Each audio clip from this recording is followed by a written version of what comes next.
Welcome to 10 TV Plus. I'm Dylan Robichaud alongside Jay Plyburn.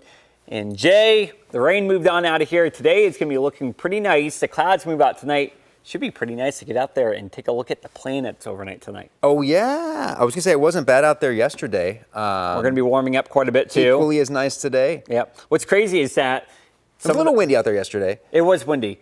I'm a runner, and so you see a lot of people out there running that have like no shirt on, and it's like, you think it's 80 degrees. Nice. You think it's 80 degrees. Yeah. You know? It'll be a few weeks till we get back into the 80s. It's what we call spring fever around here. I love it. I'm here for it. Yeah. But yeah, planets tonight and the next couple of nights, right? Next couple of nights. You know, actually, I know an ambassador with NASA. He actually told me Friday, the 28th, is going to be the best day to see it. To the end of the week. Yeah. It's a good night to stay up late. Absolutely. So let's get a look at this right now. We've got Mars, Jupiter, Uranus, Venus, Neptune, Saturn, and Mercury. Now, I'll say this much, though. So a couple of the planets like Saturn and Mercury are going to be very low on the horizon. So like trees, houses, buildings, any kind of tall obstruction could pretty much block your view. So you'd need to be in an open field to be able to see that. And then Uranus and Neptune are going to be very dim, so you'd need a telescope. But then the other planets like Mars and Jupiter and Venus, you should be able to see pretty easily here without the use of a telescope. So best view,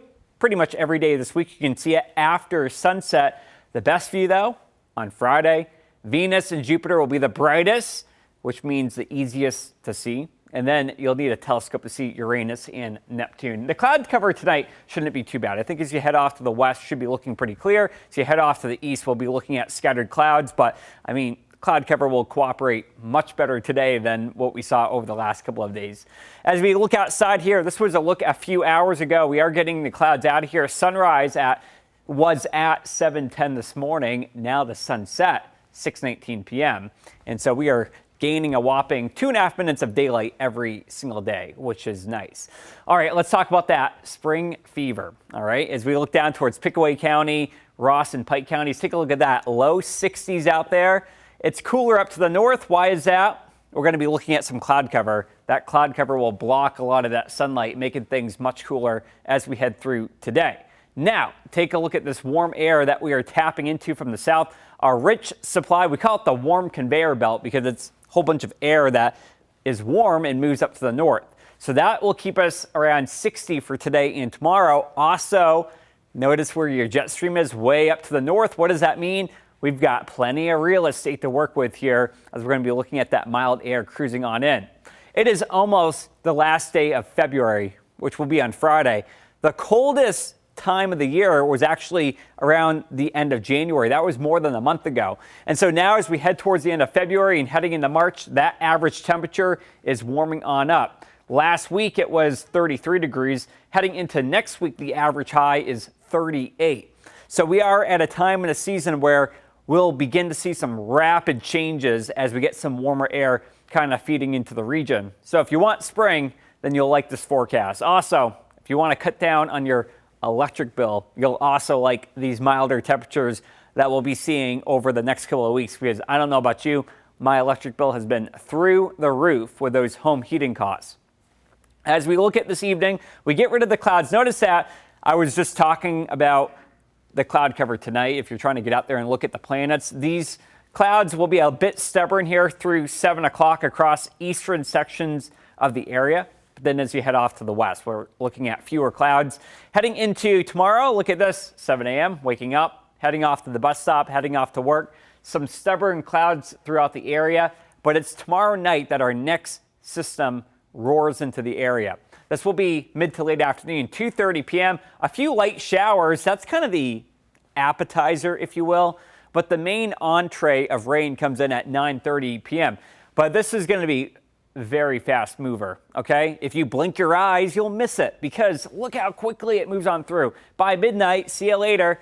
Things are pretty much already east of the area. We'll be looking at things drying up by Thursday. Real quick, though, we do have the potential of some thunder and lightning, but nothing more than that. No hail, definitely no tornadoes, but we are looking at the threat of a few flashes of lightning heading into Wednesday night. That does not just include the Buckeye State, but also parts of the Tennessee River Valley as well. So get ready for that. So tomorrow we have that disturbance that pushes on through, and you can clearly pick it out. We Zoom out just a little bit more, and there's that cold front right there. Gets a bit weaker down towards Cincinnati, but as you head up to the northeast, again, the yellow and oranges, that's at risk of a few stronger thunderstorms. That'll get past the area. Waking up on Thursday, things are looking great. But then as we head towards Thursday night, now we're getting round 2. This will have a lower risk of anything severe, but we will be looking at some scattered showers. And then the blue on the map is snow. We actually tap into some of that snow heading into late Thursday night and heading into the pre-dawn hours of Friday. If we look specifically at how much rainfall we get tomorrow, I think I-70 is really the divider. North of I-70, we're looking at pockets of maybe 2 or 3/10 of an inch. But then as we head towards south of I-70, hardly anything. So that would be our Wednesday night into Thursday morning. And now that round 2, Thursday night, we're looking at maybe a few additional hundredths of an inch of rain throughout the region. That would be by 11 p.m. on Thursday, all this concludes. So you summarize everything, we're looking at maybe 2 or 3/10 of an inch of rain. So far for the month, hey, we are riding a surplus around here. Hopefully, as we head into spring, that will reduce the risk of being in a drought as we get into the warmer season. This is a great time of year to really get in on that water supply, and we'll talk more about why that's important coming up in just a bit. As we look at spring, I want to give you a first-hand look at what us and the Climate Prediction Center are thinking for the months of March, April, and May. What you are looking at right now is a temperature outlook for the next 90 days. This goes from Maine all the way down towards the deep south and across the Ohio Valley. We're looking at a slightly warmer than average spring. So if the average temperature is 65 degrees in April, maybe we're looking at a few days getting up to 70, that kind of thing. Now, as we look at precipitation, there are very good signs that we could be looking at above average rainfall here heading into March, April, and May. Now, average rainfall for the 3 months here, probably around 9 inches or so. We're going to be above that heading into the next few months. And a lot of that will probably come in severe weather season, because now as we start teetering into March, the risk of severe weather will be quite a bit higher. And in fact, as we look at the average tornado occurrences per month, you can see over here on the left in January and February, hardly anything. But the state of Ohio will average about 4 tornadoes here in the month of May, and will average over 4 tornadoes per month in June. And even as we head into spring, March, April, these couple of months, we start seeing a few more opportunities for severe weather. So we'll keep you posted on that. Let's get a look right now at the all-important 7-day forecast heading into tomorrow, which is Wednesday. We are going to be looking at temperatures once again between 55 and 60 heading into the afternoon. Getting a look here at Saturday, Sunday, and Monday, things actually cool down quite a bit. And when we're talking a cool down, we're looking at temperatures in the 30s by Sunday. That is the coldest day. And then we actually warm up a little bit heading into Monday, but we're not looking at any major cold snaps, certainly not looking at the polar vortex like we saw back in January, or not even as cold as what we saw last week. So that is good. Spring is coming. See it there. You can see it. Still a few weeks out officially. First day of meteorological spring. I love you. Starts in just a few days. Guy. I know. All right. Time now for trivia. Yes, let's do it. All right, we'll see how well you pay attention.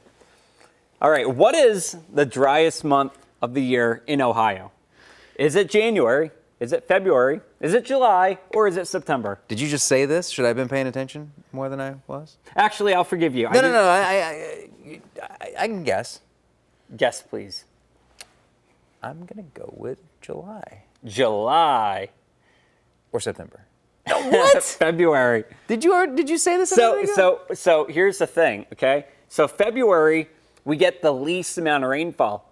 A lot of people think it's actually one of the more rainy months because it's one of our cloudiest months. Mm-hmm. So we don't get a lot of heavy precipitation, but we do get a lot of cloudy days. So it almost kind of sends the illusion that it's one of the wettest months. But really, actually, July, we get most of our rainfall. No kidding. But that comes mostly from afternoon thunderstorms. So let's get a look at this here a little bit more in depth.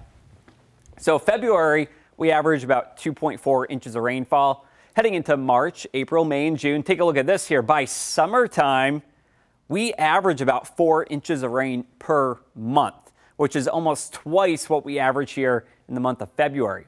Now, throughout the entire calendar year, we average about 42 inches, about 41.5 inches here in central Ohio. What's also important to note, though, is that in the summer times, we get about 30% of our average annual rainfall in June, July, and August. Notice here in winter, December, January, February, we only get about 20% of our average annual rainfall. And then coming in, number 3rd spot would be fall. Those summertime thunderstorms, they can certainly add up as we get quite a bit of rainfall here during that time of the year. So, more information, the more you know.